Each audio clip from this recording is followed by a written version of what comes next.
my friends, and I wish you a very, very warm welcome and a very good morning. My name is Mr Dilly, and welcome to Mr Dilly Meets Myths and Stories Special. A very exciting show today. I've got some fantastic guests for you coming up. Today, we're going to be learning and discovering more, of course, about myths and stories, what they both are. Are they different? Are they the same? Does one influence the other? How they influence the stories we tell, the stories we write, and also our own stories, the stories of our own lives as well. One of the aims of the show today is to inspire and encourage you to come up with your own myths, maybe your own stories, and encourage your own creative writing and, of course, reading, drawing, or all of them, whatever you want. So here we go. We're going to go straight into part one. Enjoy.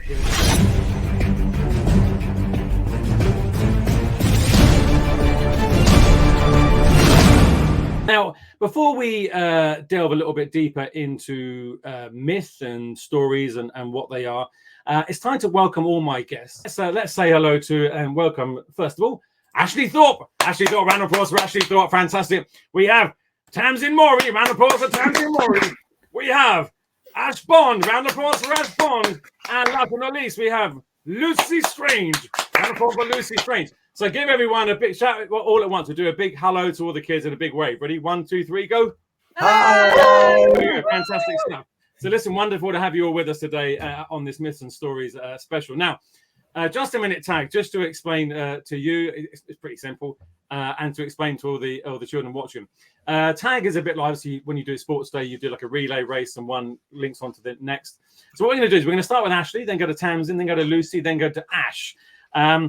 We have a 1 minute timer here in the studio, and I will be strict, okay? And when we say go, we have you all on screen at the same time. Say go. Ashley's going to begin.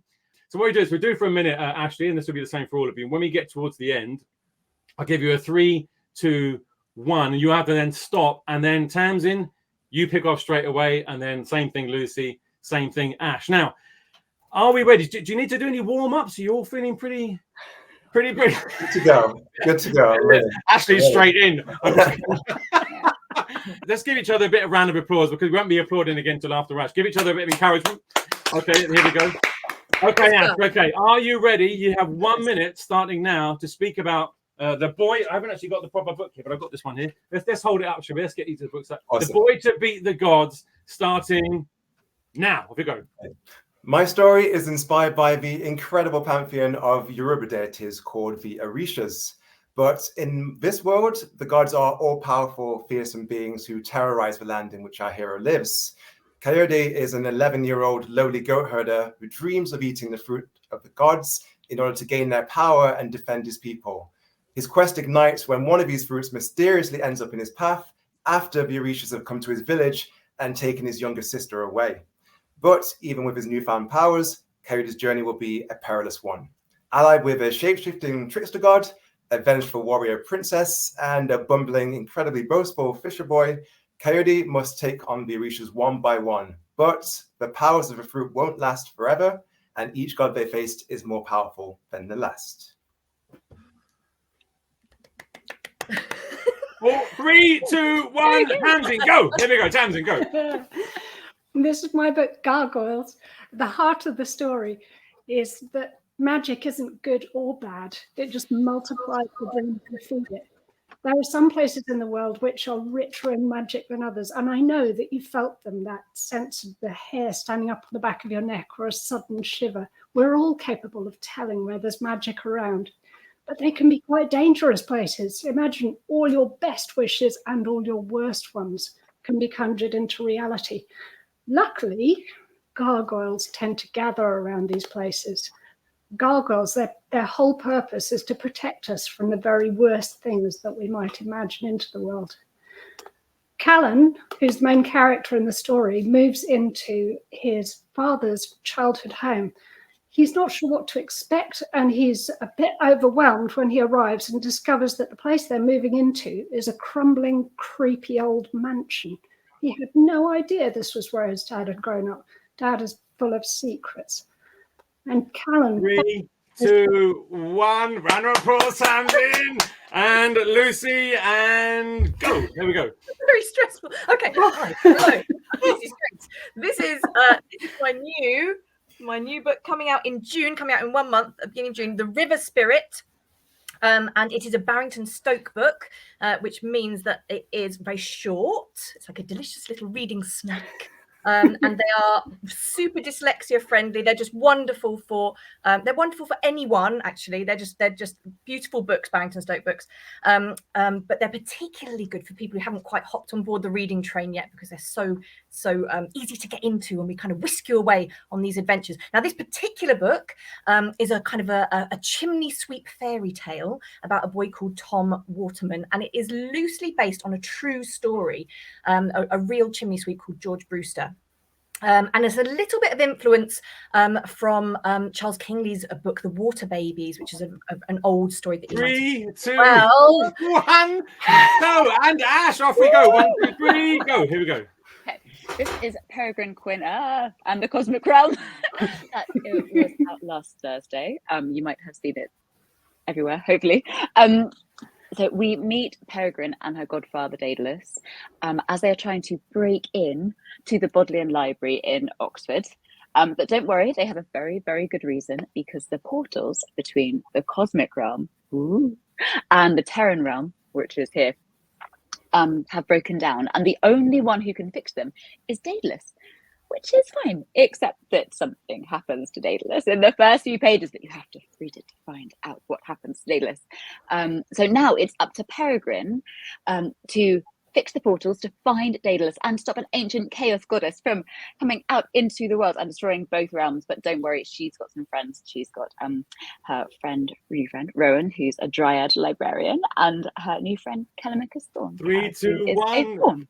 Finish. Look at that. Look at that. Give yourselves a round of applause. But well done. I'm very proud of you all. You did very I'm proud of us too. Did very, very good. Now, as I said, this show is also about giving you some creative writing ideas. On that note, here's a little thing I'm going to ask you. Do you ever wonder why certain characters in literature or film seem oddly familiar, even if you're meeting them for the first time? It's all thanks to the magic of something called archetypes. There we go. And these archetypes can occur in myths, stories, folktales, and legends again and again. Archetypes are things that are woven deep into the tapestry of storytelling. And at its core, an archetype is as it says there, a universal symbol or pattern that recurs through literature and art and myths from various cultures around the world. In the realm of characters, an archetype represents a set of traits, behaviors, and roles that character embodies.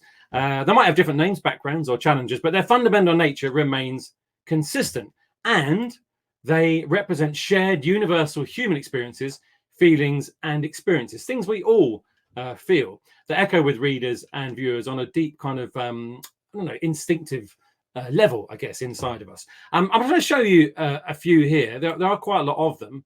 Obviously, people are a mixture, depending on where they are in life and how we feel, of probably a lot of these at various times. But I'm going to show you just a few and see if you can recognize any of these archetypes, figures from film, from books you've read, from plays you might have seen, and anything else. So first up, let's have a look at this. Let's have a look. So first up is the orphan. Now, the orphan is a very common character in a lot of films and a lot of stories. And it represents the sort of universal human search we all have for belonging to something, to find your own place in the world. And it doesn't matter if you're a child or an adult. I think that never kind of leaves you. You're always trying to find out where you are as you deal with different stages of life. Can you think of any orphan characters? How about Cinderella, Harry Potter, Oliver Twist? There's loads of them. Next up, another character archetype you may recognize is the mentor figure. This figure, usually an older figure, that provides guidance, wisdom, and training to the hero, to the main person in the story, often preparing them for challenges ahead. Who can you think of that are sort of older hero, older mentor figures? What about, say, Gandalf in The Hobbit, Lord of the Rings, or Obi-Wan Kenobi, Star Wars, or Dumbledore, Harry Potter? Again, lots of these as well. And next up, we have the damsel. The damsel. Traditionally, the damsel in distress is someone in need of rescue, and represents a sense of vulnerability and purity, I guess. In modern narratives, the damsel can also take control of her own destiny, So think of, say, Princess Peach from Super Mario. You've got Rapunzel. You've got Elizabeth Swann from Pirates of the Caribbean. All these different kind of characters. We've got a couple more of these, and then we're going to speak more to our authors. I've got a little video for you as well I'd like to show you as well. The magician character. The magician embodies a sense of wonder, master of transformation, using knowledge or supernatural powers to alter realities and perceptions. Think of like Merlin, Merlin from all the King Arthur stories. You got Doctor Strange from the Marvel Universe. You got the White Witch, the Chronicles of Narnia. A couple more. The villain. Dun, dun, dun. We all know the villain. Represents the dark side often of the actual hero, the antagonist, the main character in the story. Often opposes the hero's own journey. They embody kind of malevolence and deceit and an urge to thwart good.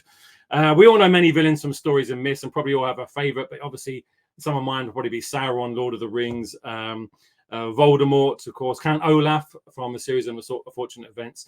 And finally, there are many more of these. We have, of course, the hero.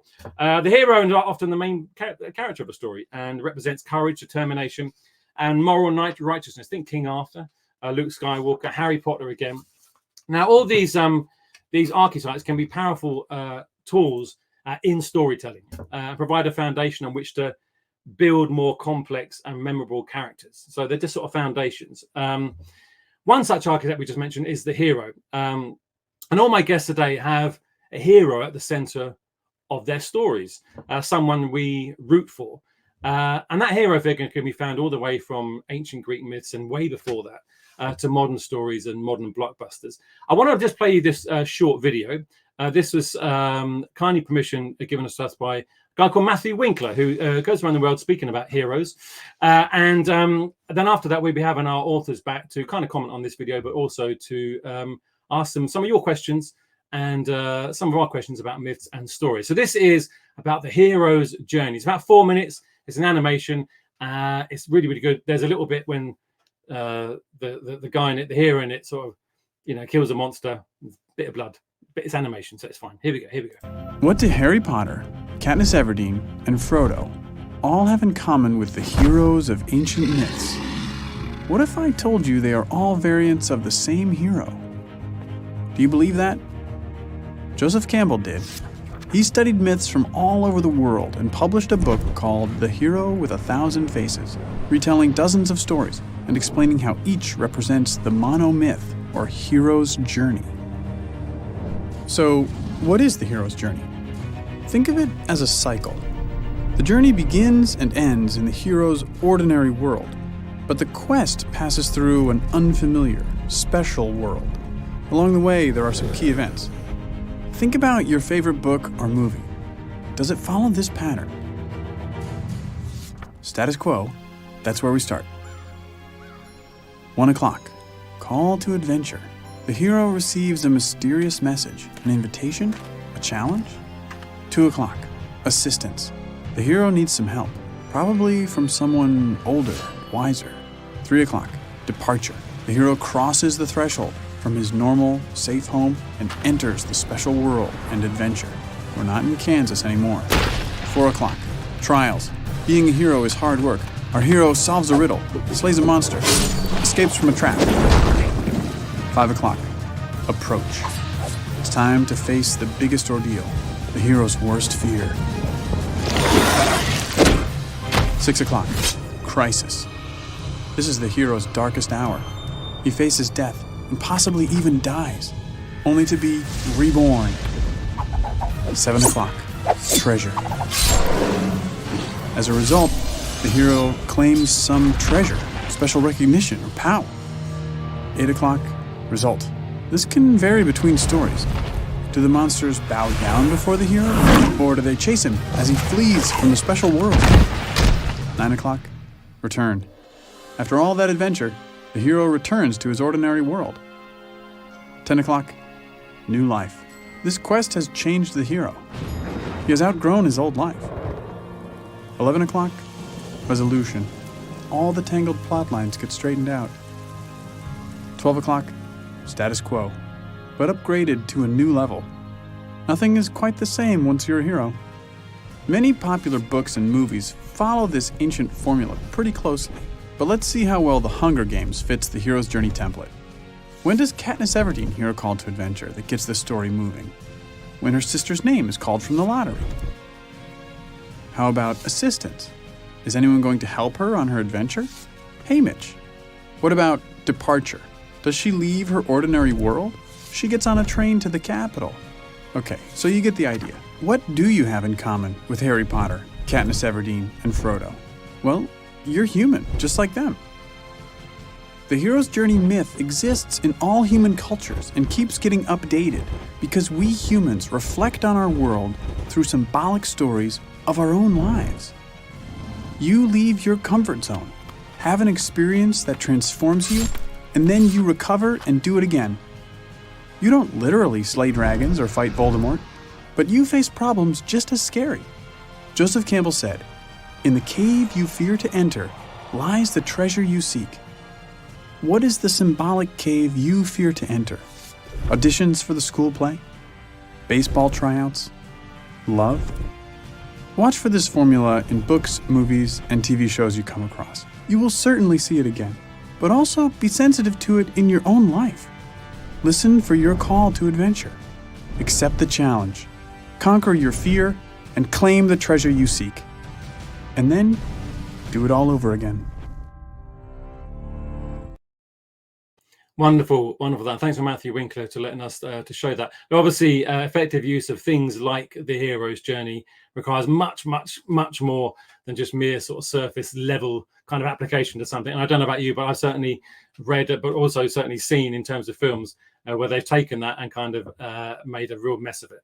But these are things that they're kind of ideas because it reflects how we all are. We're all human beings in it together. So we have shared experiences, and these figures, these archetypes kind of reflect those shared experiences. It's time to welcome back all my guests today for the author panel. So let's welcome back Ashley, back again, Tamsin, Ash, and Lucy. Welcome back again. What does excuse me? What does mythology mean to you, Ashley? Any thoughts about that? I guess origin tales, people trying to make sense of the world or trying to provide guidance for people throughout time. That tends to be a thing that happens. And often societies kind of have been shaped by these myths and these stories as well. So, but also, I guess to me, particularly for my story, it means culture. And yeah, it means having something that is a part of your journey, your heritage. Fantastic. Tamsin, any thoughts about that? Or similar. For me, mythology kind of anchors you in a place and gives you a sense not just of the hills and the landscape and the people, but the sort of larger possibility and magic and history of stories that exist there. Fantastic. It kind of links you, doesn't it? I think that's the thing. It kind of links you to your country, the people, and all the way back. You know, it's kind of, and it's in us, isn't it? It's amazing. Lucy, any other thoughts about that for you? Yeah, it does link us, and I think it links cultures as well, because so many of these stories are universal cultures. Different cultures have their own versions of them. I like to think of mythology as just brilliant old stories. They're just brilliant old stories, a bit monstrous, a bit magical. But the fact that they're still around is incredibly important, because it means that each generation has read it and gone, this is fantastic, or has heard it and said, this is brilliant, I'm going to pass this on. I'm going to pass this on to the next generation.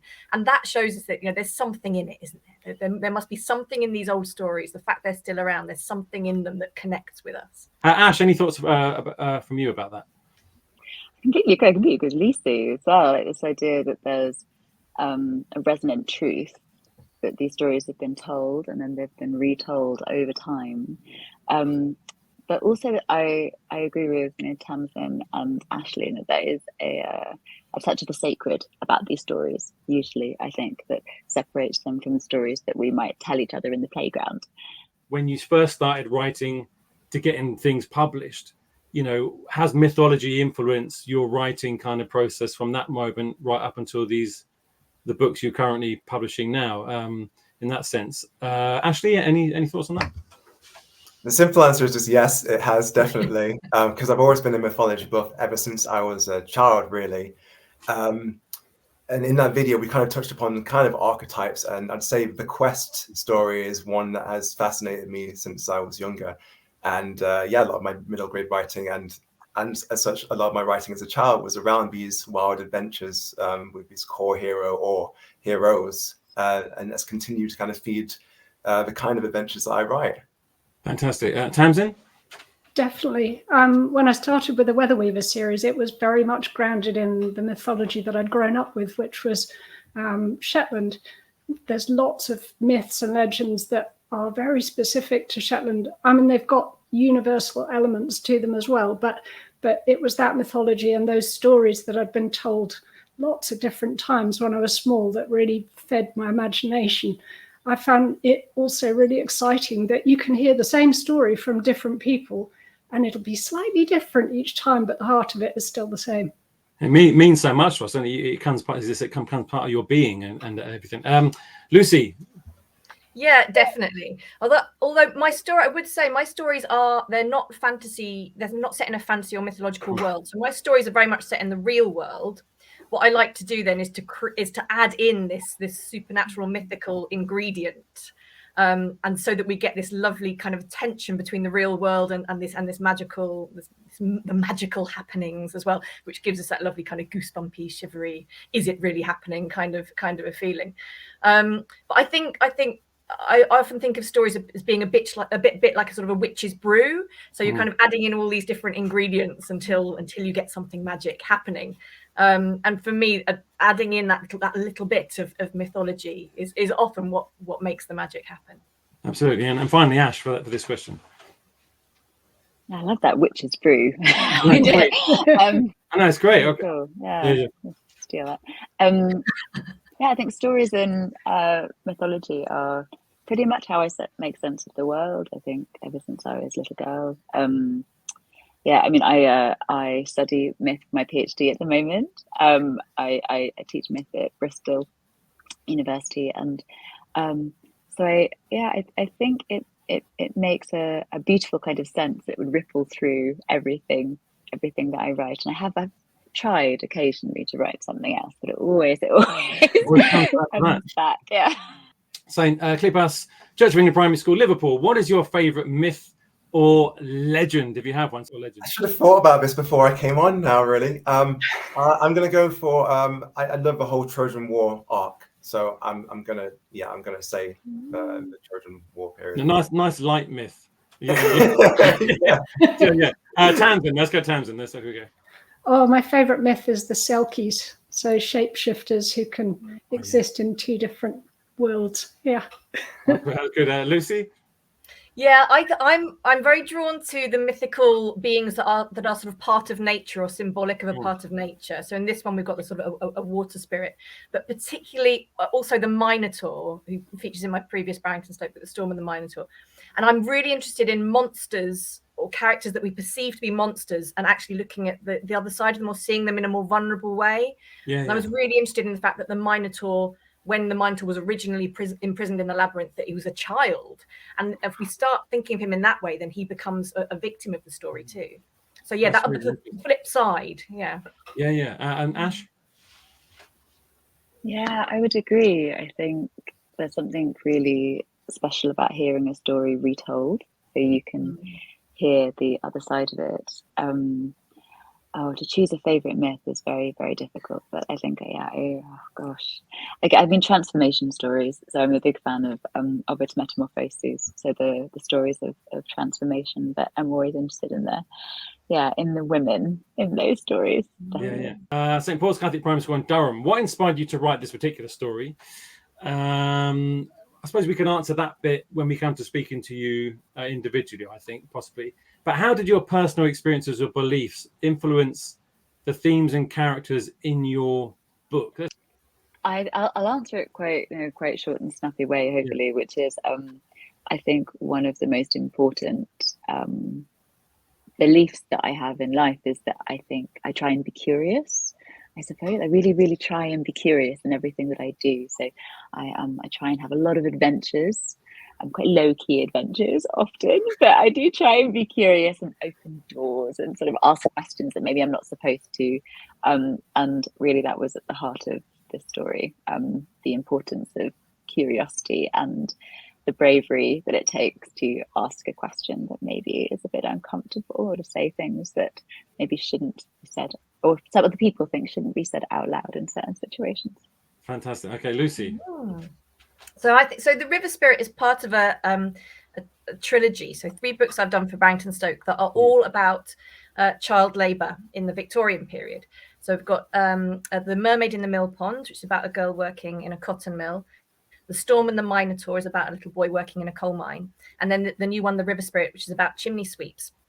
And for me, it's what I wanted to do is to bring history and mythology together, to kind of explore and expose what was happening in this time. And I just think there are some very, very dark and unsettling things, obviously, when you start talking about this period in time, and what some children's lives were like at this time. And I suppose my personal belief here is that I think we mustn't forget. We mustn't forget some of the darkest times that we've been through, and we must learn lessons. We must try to learn lessons from them. And I try to bring all that together in a way that's kind of magical and hopeful. Fantastic. Tamsin? Oh, I think it is the belief that actually the stories that we tell ourselves are really important. So not just the stories that we read or the stories that we've grown up with or watch on TV, but the way that we talk to ourselves. It's about discovering what kind of story you want to be existing in, and how you might dream that up. No, I think that's brilliant. I mean, I think that's the thing. I think that's the thing with your stories, but all these stories. It's why we read, isn't it? It's why we watch things. It's why we participate in stories. Is because we're trying to find echoes of our own story and kind of link to that wider kind of experience. Finally, Ashley, for this question. Yeah, and it's a great question as well. I'd say at the heart of The Boy to Beat the Gods is looking at the world around you, seeing things that are wrong with it or challenging the status quo. So Cerida lives in this world where these malevolent gods basically travel around the land, taking whatever they want from mere mortals. And the humans are just, they're too shocked and too saddened by their losses and too frightened to go up against them. It takes one boy to say, if we band together and challenge them, we can go against them. We can stop this madness. So it's about the power of people basically coming together to challenge something that they see that is wrong. So that is a kind of core belief, I think, that's at the heart of my book. King Primary School, what is your favourite mythological beast? Here we go. Ashley Thorpe, favourite mythological beast. Oh. Cerberus. Cerberus. Okay, great. Tamsin? I don't know. Cerberus was my one. Damn it! Cerberus is sister. I love Cerberus. Whatever name was. Yeah. That's right. Lucy. Yeah, I'm going to go Minotaur or maybe Medusa, because I think she's fascinating. Oh yeah, She's brilliant. cool. Yeah. And Ash, what about yourself? I think the word beast, I think I'd go for the beast of Bodmin Moor. Like being that panther that maybe be stalking the moors around Cornwall. Academy Hartlepool. It's often said that in books we find ourselves. Would you agree? And if so, why do you think this is? Yeah, I mean, as a writer, you're putting your soul into the story that you write, but in the same flip side of the coin, as a reader, you're trying to search for something that resonates with you as a person as well. So that kind of adage that once a story is freed, it's no longer the authors, it's the readers. So yeah, there'll be things that resonate with you or that you're searching for that can help you. Like, it's about the human condition, isn't it, really? Yeah. So that's the heart of it. Fantastic. Tamsin? I think Ashley summed it up really beautifully. But yeah, it's what you were saying about what makes myths powerful. It's those pieces of the story that resonate and that are true to all of us. Absolutely. That's lovely. That's true to all of us. Yeah. Lucy? Yeah, I agree. I think you could say perhaps that's why reading is such a wonderful and magical thing. When we read a book and we feel as if it's been written just for us. Yes. And we hold it to our heart, and that is an incredible and a magical thing. And I would also say that there has never been a better time in the world of children's literature. I think that in the entire history of human civilization, we have such breadth, such glorious diversity in children's books now that everyone can find themselves in a book. Everyone can find that feeling of this book is just for me, and it's such a special and wonderful thing. Yeah, and it's wonderful. You do that sort of, that's why I feel like that. Yeah, and also, you know what? Other people have felt like this.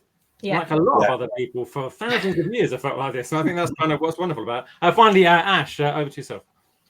Maybe we'll link it back to what you were saying, Mr Dilly, about archetypes. So it's quite a complicated word, isn't it? But sometimes I think about archetypes as these almost like these creatures underneath the water. You imagine like the water being your collective imagination, the world. And then everyone's on their little boats on this big ocean and looking into the water and going, oh, I think that looks like this, and I think that looks like this. Yeah. And I wonder when we spot an archetype and we're reading, we're like, oh, I think somebody looks at that the same as me. Somebody looks in the water and sees that big idea the same way that I see that big idea. And then it makes you feel a little bit less alone. Wonderful. That's a wonderful analogy as well. Sorry, Lucia. No, I was just going to say that's absolutely gorgeous. And I think it's also to do. It's the ideas as well. It's not just characters. It's ideas. So these the themes, these big ideas in the story, and that when I talk to children about making their own stories, planning their own stories. I think often we think about plot, we think about character, we think about setting, but what's going to elevate your story, what's going to make it into something special that a reader can really connect with, is if you think about what big idea do I want to be at the heart of this. Is it going to be a story about friendship or hope or family or overcoming fear, that sort of thing. And once you've got that I think is going to really help you to create a very special story that other people will find special too. That's wonderful advice in terms of writing as well. Thanks very much, all of you. Tell us a little bit more about the character of Peregrine Quinn in this, where she is at the beginning, and that her sort of journey, without giving too much away. Peregrine Quinn is very curious, very kind, though she doesn't always show it. She begins the story with her godfather breaking into the modern library, as we said before, but soon she meets a wonderful dryad librarian called Rowan Strong. He is a member of the CSI, the Cosmic Sprite Investigations Unit, and Rowan is really good at following orders. Peregrine is not, so they learn a lot of things from each other. They also meet Callimachus Thorne is a faun, and he is a liaison with Olympus Inc. So all of those band together to race across the world. Now the first place they go is London, and they go into the underground. And I'm so lucky with Peregrine Quinn. You get all of these pictures. Look at that! Look how cool are they? Isn't it? Who's the illustrator? Who's the illustrator for that? Ashley. Who's the Ash? Who's the Reece Schmieder. Absolutely fantastic. And Patrick Knowles did the maps. So we've got a map of Oxford. We start in Oxford, and this is Olympus Inc., which is the big mountain in the middle, kind of Silicon Valley style. Of the cosmic realm, and then we've also got a map of the underground, which you get to through a vending machine in the London Underground. But you have to look at the map to find out how to get there. I love a map in a book. I've said this before on previous show. I always love a map in a book. I think it was because when I read The Hobbit when I was a kid, and it is the little map there and stuff. Yeah. Obviously, you've got elements of Greek myth or myths throughout this book. How did you sort of decide what to choose of that? Because obviously, it's a huge world, Greek mythology. How did you decide what to choose of what elements to put in that? Because it's a mixture of sort of myth, sci-fi, fantasy, mash up, I guess. So how did you choose what elements to put from myth into your book? I think the blended element is really important there. I've described it a little bit like a myth smoothie before. Somebody asked me earlier, I was like, how much research did you do for this book? And I went, none. Like, absolutely zero research for this book. But in that, I've always loved myth. Always a myth girl. When I was younger, I did loads and loads of reading. I went to do classics at university, and now I study at university later, doing a postgraduate. So there's lots of research that has been done in the past. Lots It's of all kind of in you. Always, yeah, kind of in me, kind of in my bones, really. Yeah. So I actively didn't want to research. I didn't think, oh, I want a character that does this. I let the characters come up. And I would like to pretend that I did lots and lots of very particular planning, but honestly, the world just arrived. It really Do you know what? It's really fascinating that because as you said, it's sort of in you. I might mention this before on a previous show. This is actually a comment from an actor. I won't go into who the actor is, but a guy in an audience asked his actor and said, how do you research your book? And he said, I read and read. He said, eventually it's just in there. He says, so when I then get to actually perform, it's just kind of, I sort of feel it. So you say, but as you said, as you've been reading that for a lot of your life, it's kind of in there. You sort of feel it, that's what's kind of wonderful about it. So kind of like you sort of had a direction to go, just sort of, I'm just going to write and then see what comes up. Definitely. I think the author Saman Chamani, who wrote The School for Good and Evil, he talks about the writing elves, and I really kind of believe in the writing elves. Sometimes you've got to let them go, you've got to trust. You've got to trust that the magic comes up. Do that. Have you got a lot of reading from us? You can give us a little reading from that. Absolutely. Fantastic. I'll hand over to you full screen. Give us this is so Ashley's going to give us a little taster of Peregrine Quinn and the Cosmic Realms. Over to you, Ashley, for that now. Thank you. So as I said, I don't just like to have one main character. I've actually got 4 main characters. Don't tell anyone. Not supposed to have 4 main characters. So I've got Peregrine and Rowan and Cal, and then there is Hecate, who is the villain. So I thought we could meet Hecate. Hecate. Location, Hectech Laboratory, Level 17, Olympus Inc., the mountain. Cos date, 300.23.241.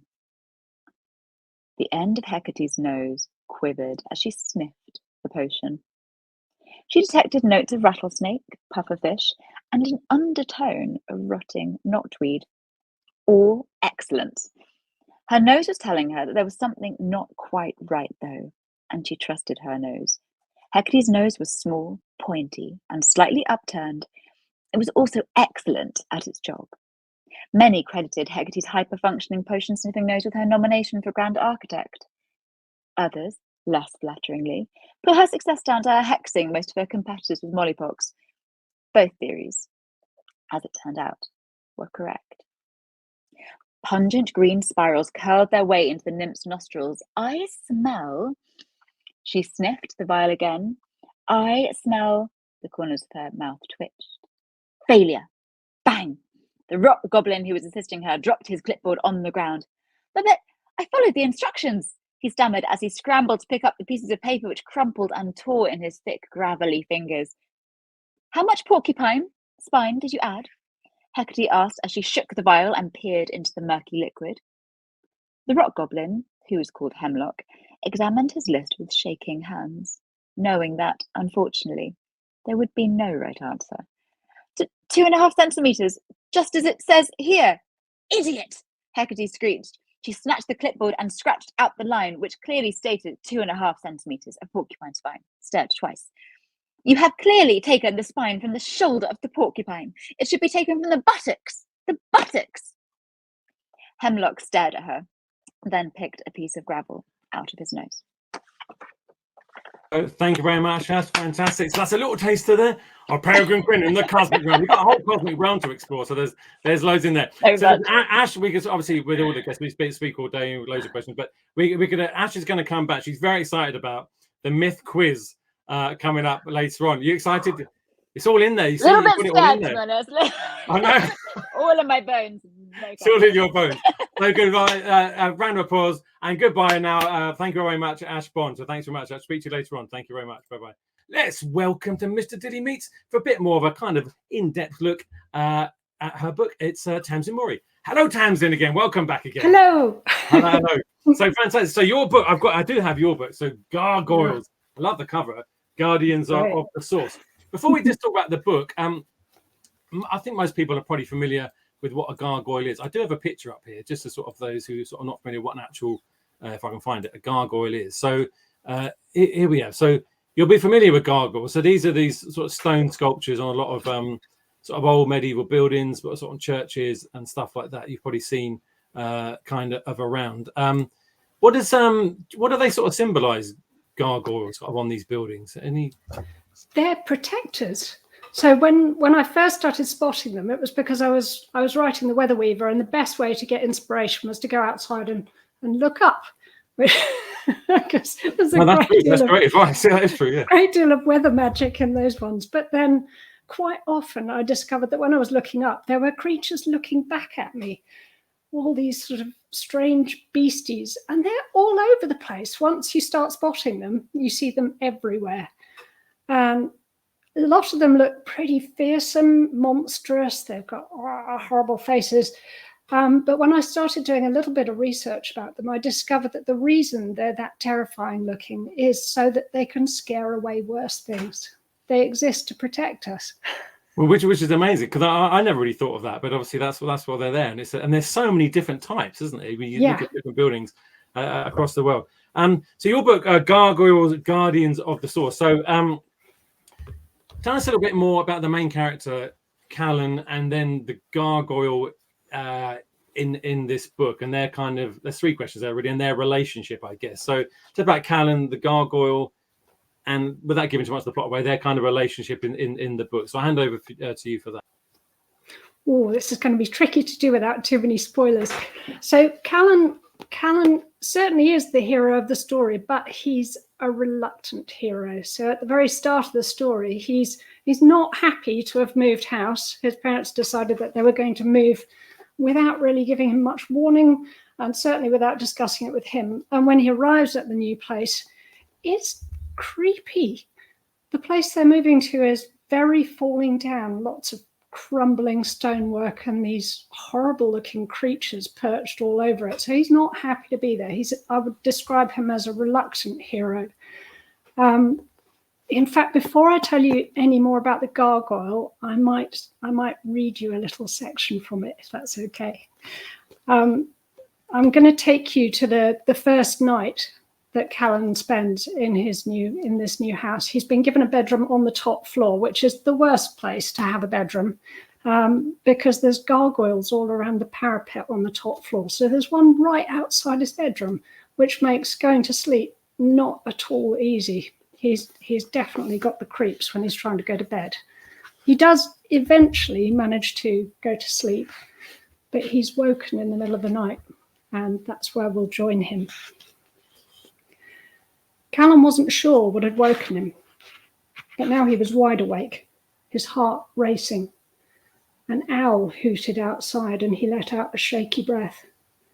The sound of claws skittered up the ceiling above his head, and now he was bolt upright, ears straining. Was the sound coming from the roof or inside the wall? He wasn't sure. Callan sat very still, staring at the spot where the noise had stopped. A rat? Rats could climb inside walls, especially in old buildings. Or maybe it was a squirrel outside on the roof. That would be better. At least then it would be outside. He glanced at his radio alarm clock, glowing red beside the bed. 12. Midnight. It's just a squirrel, he said out loud. The sound of his own voice gave him courage. It sounded believable. He swung his legs out of bed and headed over to the window, opening the curtains. If he leant out, he'd probably be able to see it, and then he could go back to sleep. Callan unlatched the window and leant over the sill, craning around to look at the slopes of the roof on either side. No squirrels, not that he could see. His heart froze. No gargoyle either. It should be there, right there, on the ledge in front of the window. Callan turned back slowly, his gaze settling on the empty pedestal. He could see the cleaner patch of stone where the gargoyle should be sitting, pale in the moonlight. He looked along the parapet. All the other gargoyles were still there, staring stonily out into the night. So where was his gargoyle? Oh, freaky. So, can you tell us about the gargoyle or not really? Or do you not want to sort of give that away? I can tell you generically about gargoyles. I'm not going to tell you about that specific gargoyle because otherwise I will give you spoilers. But no, essentially, gargoyles gather wherever there's a source of magic. Their purpose is to protect us because magic, it's not good or bad, but it can bring into reality whatever we're dreaming up. It's classic, be careful what you wish for. Well, that's what I think, because there's a line in your book, if I've got it the right line here, it's the way that magic depends on your own intention. So magic is neither good nor bad. It simply multiplies the dreams you feed it. Be careful what you wish for. I love that. Right. I love that. No, that's really, really wonderful. I really, really, really sort of love that. You mentioned, I think, when you were first on at the beginning, that obviously with your previous books, you were inspired by the myths and stories from the Shetland Isles. So you grew up on the Shetland Isles, did you? No, but half my family are from there. So all the stories that I heard when I was growing up are very Shetland based. so that sort of got into your just fed my imagination and exists somewhere inside me. Fantastic. Now, Tamsin, you are also back for the quiz later on. I know you're very, very excited about that. I'm terrified. That's going to be Tamsin's Guardians of the Source. This is the beginning of a trilogy, I presume. Is that correct? It is, yeah. The first one is out now, Guardians of the Source. Wonderful, wonderful. But for now, Tamsin, we'll say goodbye for now. So thank you very much. Round of applause.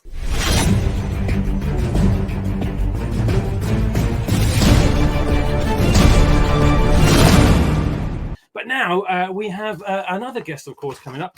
We have Mr. Ashley Thorpe. So please welcome Ashley Thorpe. Ashley, how are you, my friend? Hey, Mr. Dilly. I'm great, thank you.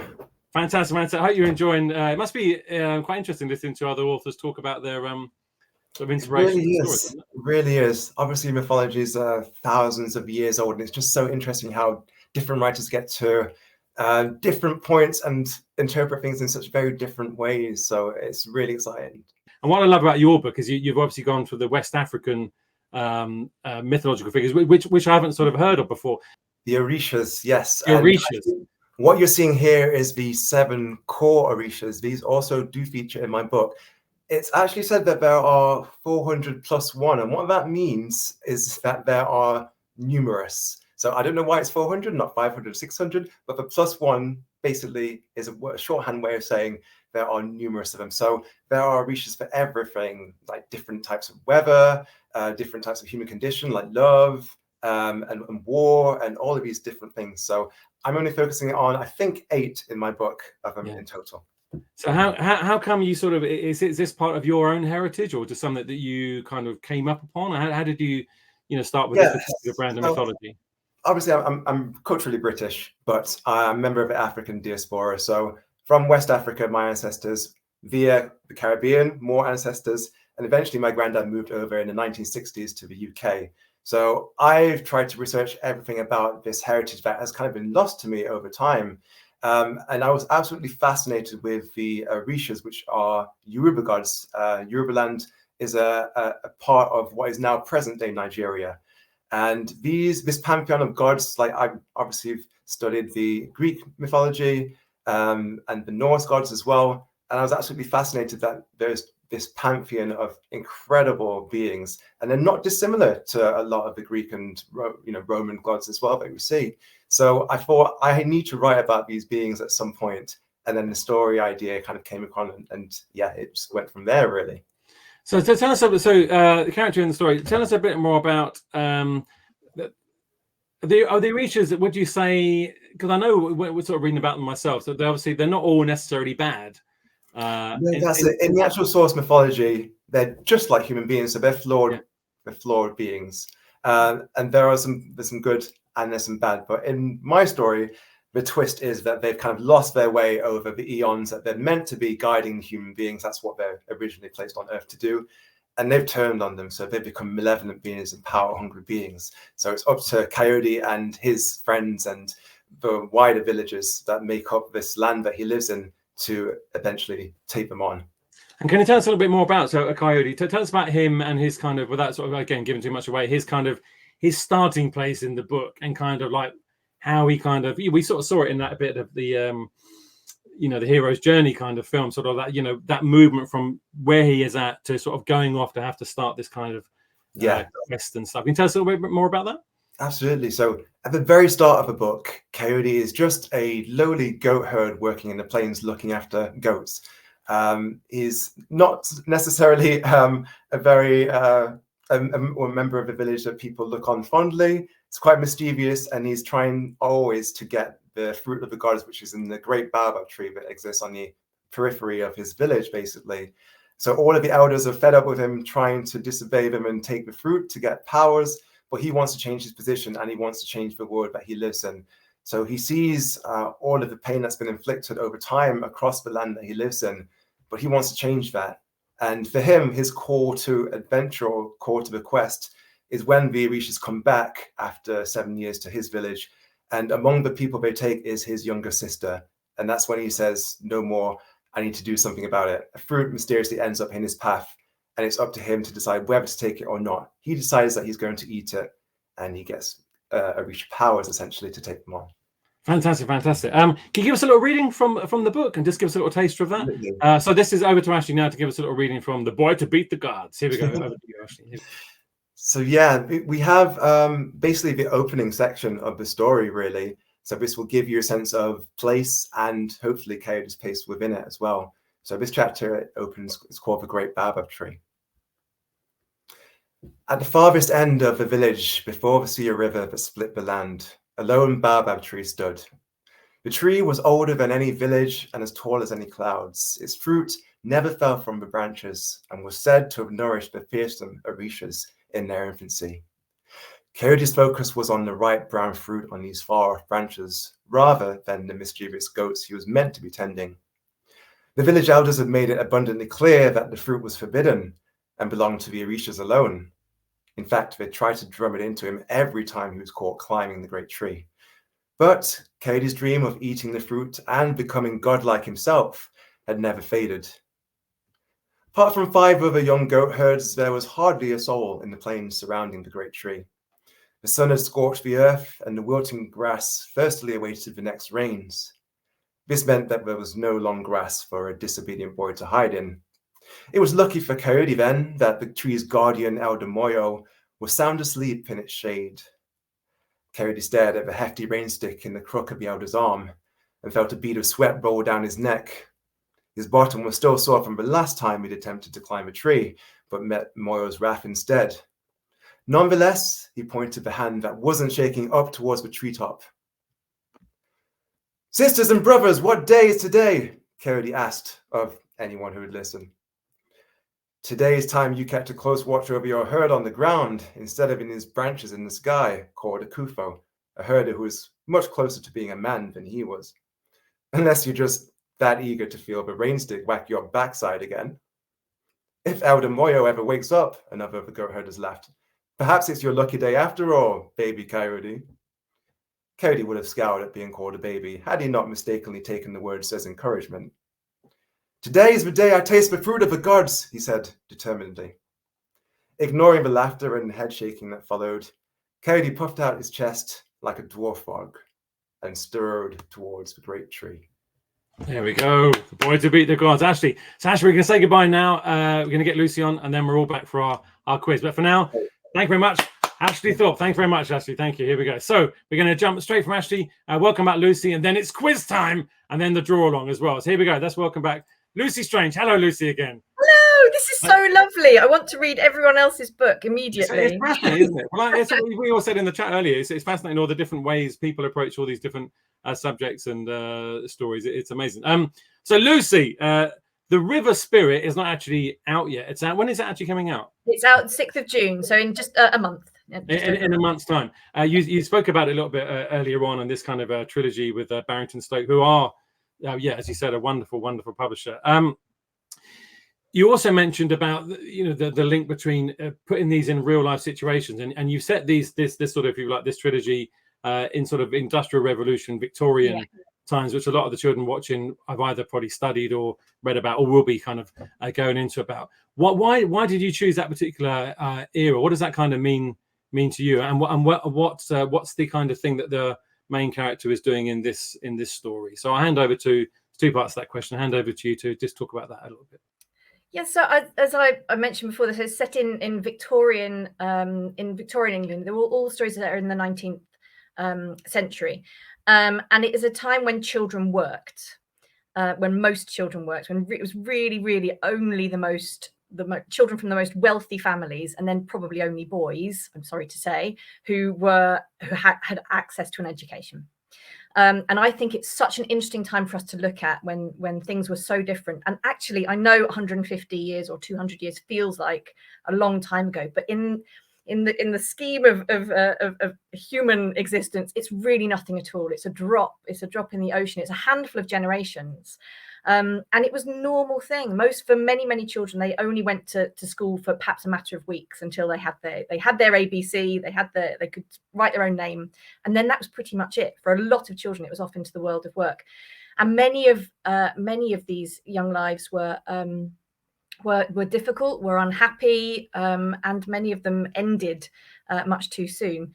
And I just think it's a really fascinating historical period for us to look at. And I wanted to kind of unpick it a bit, and I wanted to humanize these children. I wanted to make them feel like they were just like you and me. They're just normal kids, and they're thrown into these terrible work situations when they're so young. And I wanted us to, I suppose, to feel what that would be like, and to imagine what that would have been like. And your character in this story, she in characters. I don't know how much you can say about this, but comes across, obviously it's called the river spirit, so you're not really giving anything away, but comes across this river spirit who they name Elle in the story for various reasons. But tell us a little bit more about that kind of story and that meeting, and sort of where it takes us a little bit without giving too much away. So this story, the river spirit, is about chimney sweeps. And our main character, Tom, is a chimney sweep, and he lives with in the master sweep's house. This is quite a normal thing. The master sweep, Mr. Crow, is not a very nice man.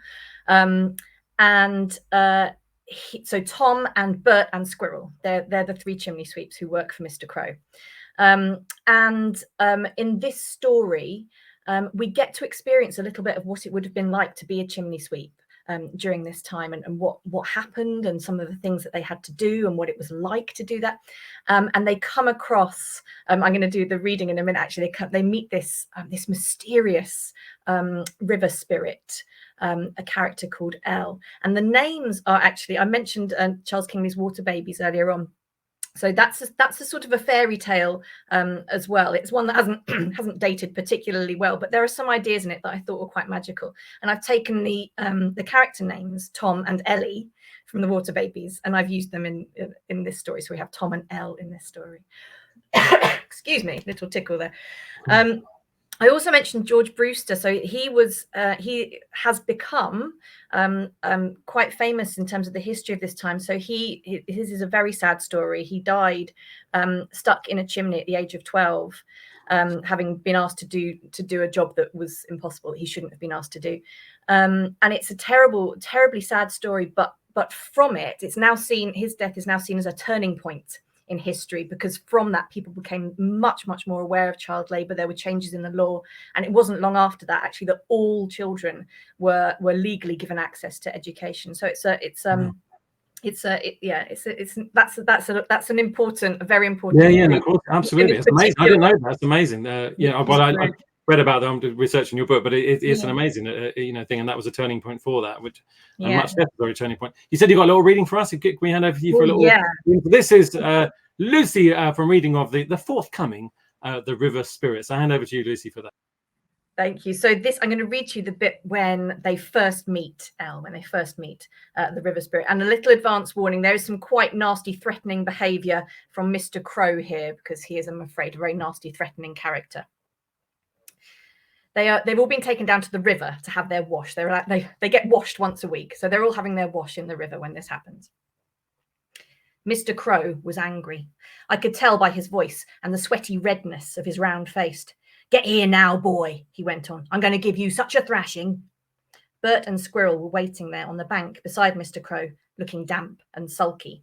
They'd had their wash, but they didn't look very clean. The soot on them was just smeared about a bit. I swam over slowly, making the most of every last second in the water. That was when I saw her, the river spirit. She was a soft blur of gold green in the water beside me, and then she was gone again. "What was that?" I said. I dug my toes into the gravel and found my feet. "Did anyone see that? I think it was a big trout or something, a huge fish or a mermaid." "Mermaid? Mermaid? I'll give you mermaid," Mr. Crow exploded. He was undoing his belt to give me a thrashing. "All right, I'm out, I said. I hauled myself up onto the bank.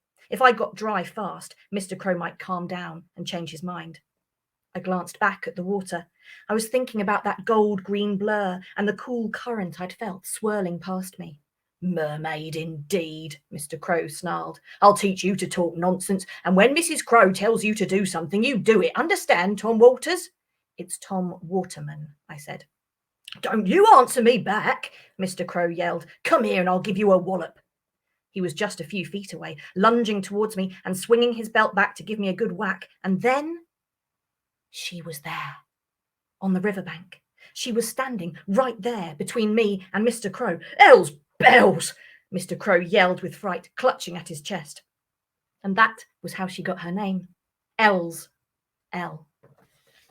Mr. Crow staggered back from the creature, sliding and falling splat into the mud. His hand was on his heart. His mouth was wide open. Sally Crow stared too, and so did Bert and Squirrel.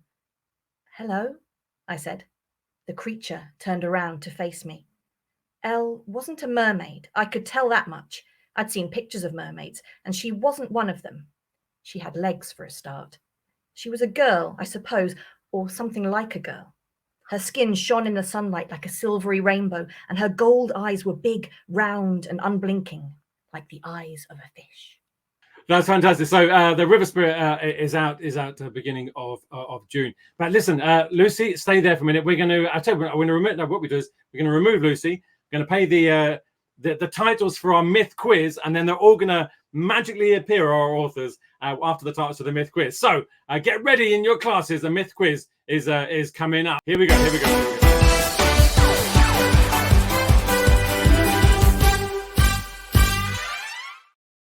Okay.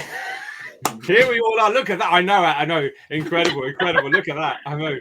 Fantastic. Even with the cheesy music as well. It's fantastic. Each of the authors have come up with a little buzzer sound. First of all, this buzzer sound. We'll start with Lucy. Lucy, can we have your buzzer sound, please? Very professional. Oh, that is very... I know. I stole it from my 5-year-old's board game. Yeah. Nice. Ash Bond, buzzer sound. What was that? Oh, you can't really hear that. Can you hear it? It's slightly delayed. You might be careful about that though, because that could be someone else could jump in there while we're waiting for the duck. So, I'll just shout quack. I'll just shout quack. That's what I'll do. Yeah, just shout quack. That's very good. Or if you've got a real duck handy, just hold that up. That's right.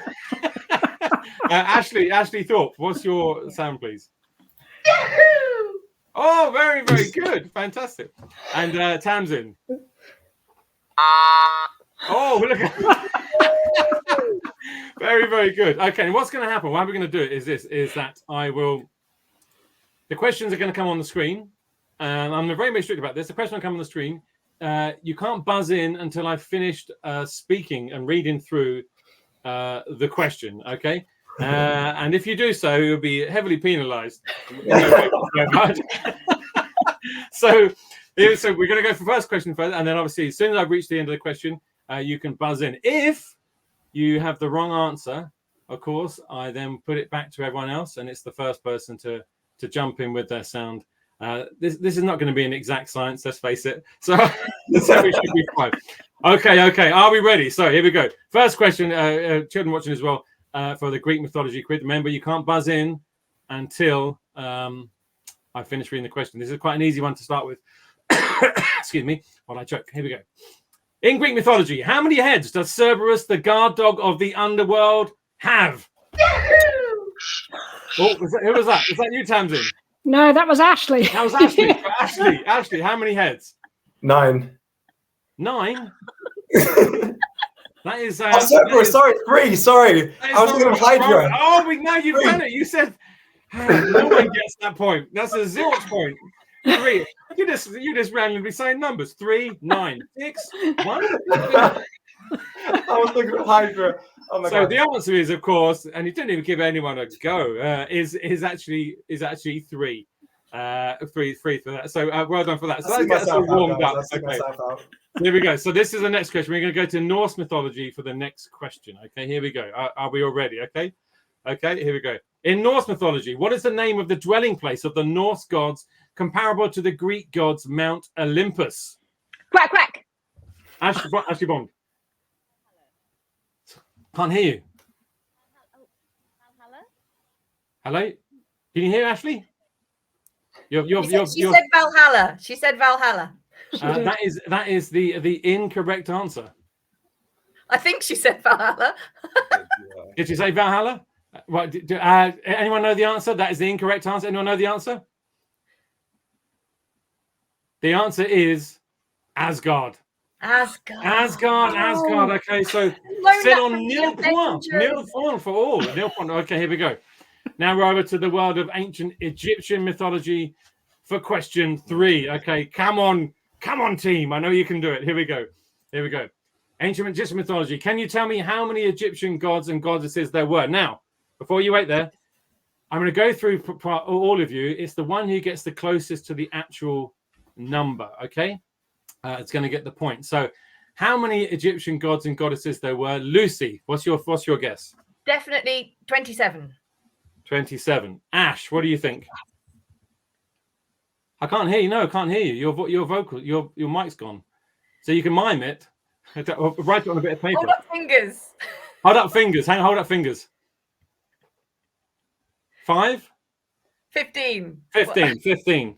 Okay. Ashley Thorpe. Lucy seemed incredibly confident on that. I'm just going to say 20. 20. And Tamsin. I'm going to go higher and say 36. 36.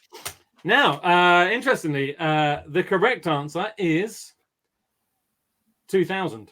Wow. So the winner, a long way off, is Tamsin. Miles away. So Tamsin gets a point. Round of applause for Tamsin. Fantastic stuff. Okay, over to the world of Roman mythology for question 4. Here we go. In Roman mythology, who was the goddess of love and beauty? Quack, quack. Oh, I think that was you, Lucy. Yes. Venus. It was indeed Venus. Well done, Lucy. Well done. We've got a point for Lucy here. Now we're getting the swing of things. Now here we go. Who in Greek mythology designed the labyrinth of King Minos? Quack, quack. Who was that? Oh, Ashley. Yeah, sorry. No, it was Ash first. Oh, Ash Bond. Yes, sorry. Daedalus. It was indeed Daedalus, the same person with the wings and the sun. He's in that. In fact, that's his name, isn't it? So there's the guy. There we go. So Ash, here we go. It's a bit cheesy for me, that one. So there we go. So here we go. Well done. Here we go. In question 6, in Norse mythology, on what day is the world destined to end? Oh, is that you, Ashley? Yeah. What day is it? Ragnarok. No, it's actually Wednesday. No, it is Ragnarok. So listen, this is very exciting. We're actually currently on 1 point each, which is very, very exciting. Okay, very exciting. Okay, question 7. Here we go. Well, what was the Roman god Neptune often seen holding? Is that Lucy? Who was that? It might have been just Lucy. It might have been just Lucy. I think. Yes. A trident. It was indeed a trident. Well done, Lucy. Well done, Lucy. Okay, here we go. So we're going to go question 8. Question 8. In ancient Egypt, how long is the River Nile in miles? Now, you probably won't know this because I don't either. Once again, it's going to be the closest guess to how long the River Nile is in miles. Of course, the River Nile, very important in Egypt. They couldn't have survived in the country without it. And also a lot of their mythology and animals are based on that river. So Lucy, can we have a first guess? What's your guess for the length of in miles of the River Nile, please? 500 miles. 500. Ash Bond. Oh, I can't do numbers. Let's go for let's go for 600. 600. Okay, Ashley Thorpe. 700. And any rise on 700 or less than? No, Higher, I'm going to go lower. I'm going to go lower. I'm going to go 300. 300. The actual answer of the length of the River Nile, staggeringly, is 4,130 miles.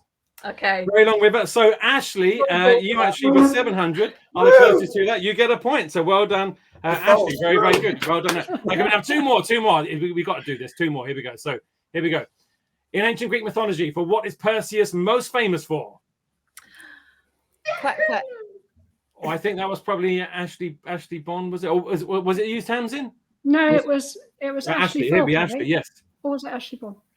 Who's the What's he most woohoo? famous for? Oh, I think it was I'm going to say it was the quack quack, actually. It was. Oh. That came before me, I think. Is it Quack? So, Ash Bond, here we go.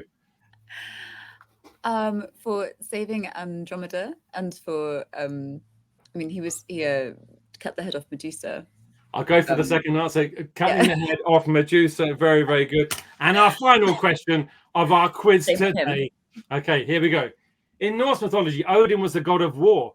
What was the name of his son who was a god of thunder? I think Tamsin's cracking up. So, Lucy. Yes, Lucy. Is it Thor? It is Thor, the god of thunder and of shampoo. Very, very, very, very good.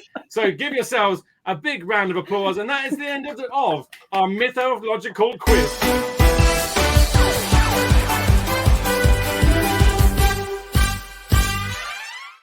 Fantastic there. And the winner of it was a joint first position. We have Lucy and Ashley in joint first, and Ash and Tamsin in, I think it's probably the wrong way around, actually. I think it's probably Ash. Whatever it is, I've probably done the scores right. Ashley, you're called Ash. Okay, this is very good. Cerberus thing down. Listen, it's an absolute, yeah, they're Cerberus, 9-headed dog Cerberus, he mutated. It's been an absolute pleasure to have you all on today. Thank you so much for coming on the show. Good luck with all your books. Thank you very much. Warm welcome and a goodbye to Lucy Strange, Ash Bond, Ashley Thorpe, Tamsin Mori. Let's give each other a big round of applause, big wave. Thank you very much to Lucy. Thank you, Ash. Thank you, Tamsin. Thank you, Ashley. Very, very good. Fantastic guest today. Now, this is obviously a very long show. So as I said, you'll be watching this in two parts. We're going to just hand over now to Thiago with our mythological draw along. This will mean an awful lot to Ashley Thorpe because you'll see what he's going to draw in just a moment. Here we go to Thiago. Here we go. Thanks, Mr. Dilly. Hi, I'm Thiago, and this is Old Gods, New Tricks. It's a story of a girl called Trixie. When electricity disappears from the world, she gets together a team of trickster gods from all sorts of different cultures, like Maui and Ishu and Sun Wukong and Loki. And together they go on a great adventure trying to find it. The book is full of monsters and creatures from different mythologies. And I thought it'd be fun if you drew one of them.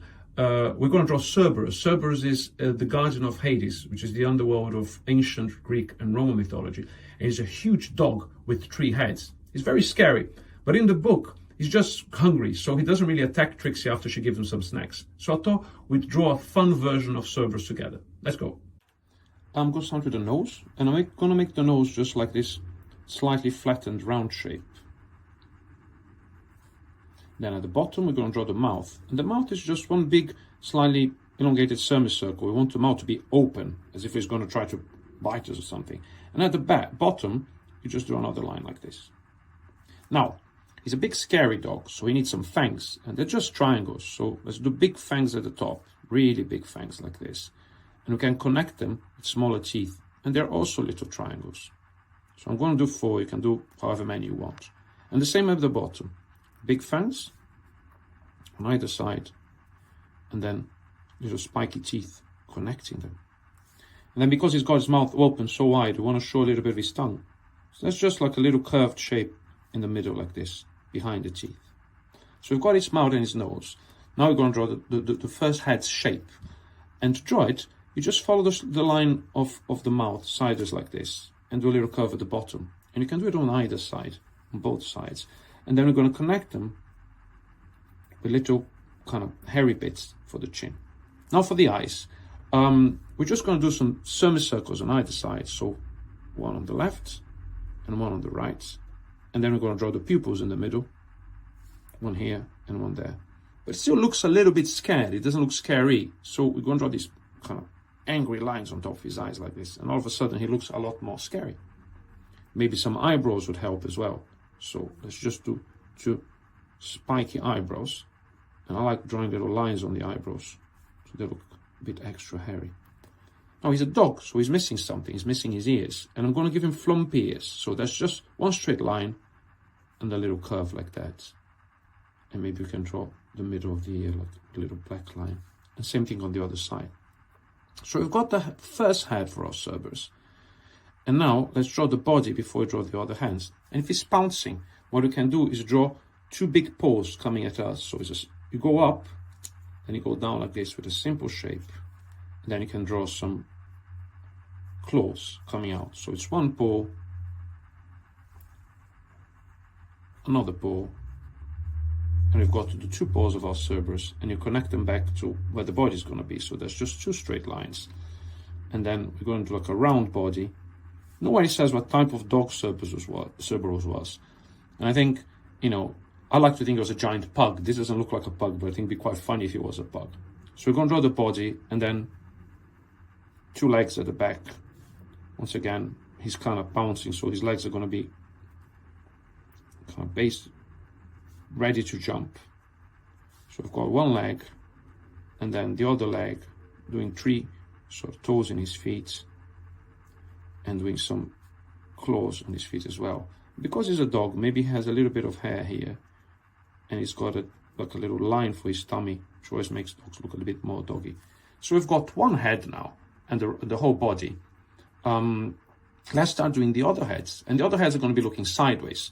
So the first thing we're going to do is draw the mouths, and they're going to be open. So the right mouth is going to be open like this. And remember how we did the fangs? We're going to do the same thing on this side. So one big fang and a few in the middle to connect them. And then we're going to do the same at the bottom. One big fang, a few in the middle to connect them, and the other big fang there. And these are going to be sort of 3/4. So we're going to draw them slightly different from the front on head. So first we're going to do, second now we're going to draw the tongue. And here, some lines. The nose is going to be the same. It's just like some sort of kind of vaguely circular shape. But then we're going to show the eyes on the side here. Like we had there, a big line on top. And the side of the face coming here. And the same thing for the ears. I'm going to have them go backwards like that. Draw a little bit of the middle. And the eyebrow. So it's almost the same thing, but we're just showing it from a slightly different angle. I want to show a bit of the other eye there. And the other eyebrow.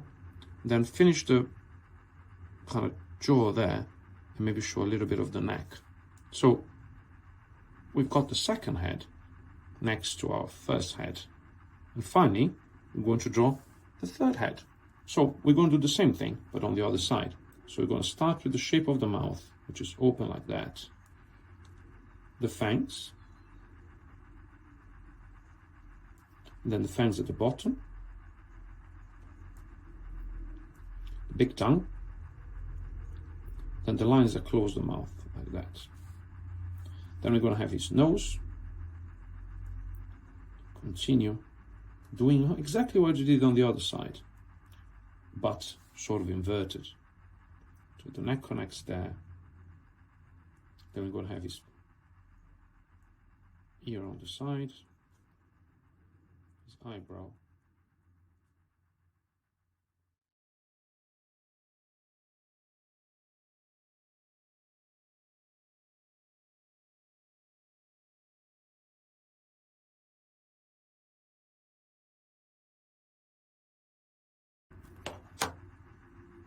And there you go, this is our Cerberus.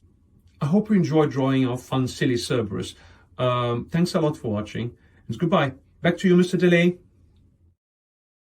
Thank you much for Thiago there, and that's my kind of effort. Can you see it there? I just kind of did that. I hope you enjoyed that. Thank you very much for joining me today. I hope it's given you some inspiration for your own drawing, your own reading, and your own writing in your classrooms. Thank you very much to Ash Bond, Ashley Thorpe, Lucy Strange, Tamsin Mori, and to Thiago, of course, for the drawing on today, and Matthew Winkler for the video earlier as well. My name is Mr Dilly. You've been watching Mr Dilly Meets, and it's goodbye from me, my friends, and it's goodbye from me. Goodbye.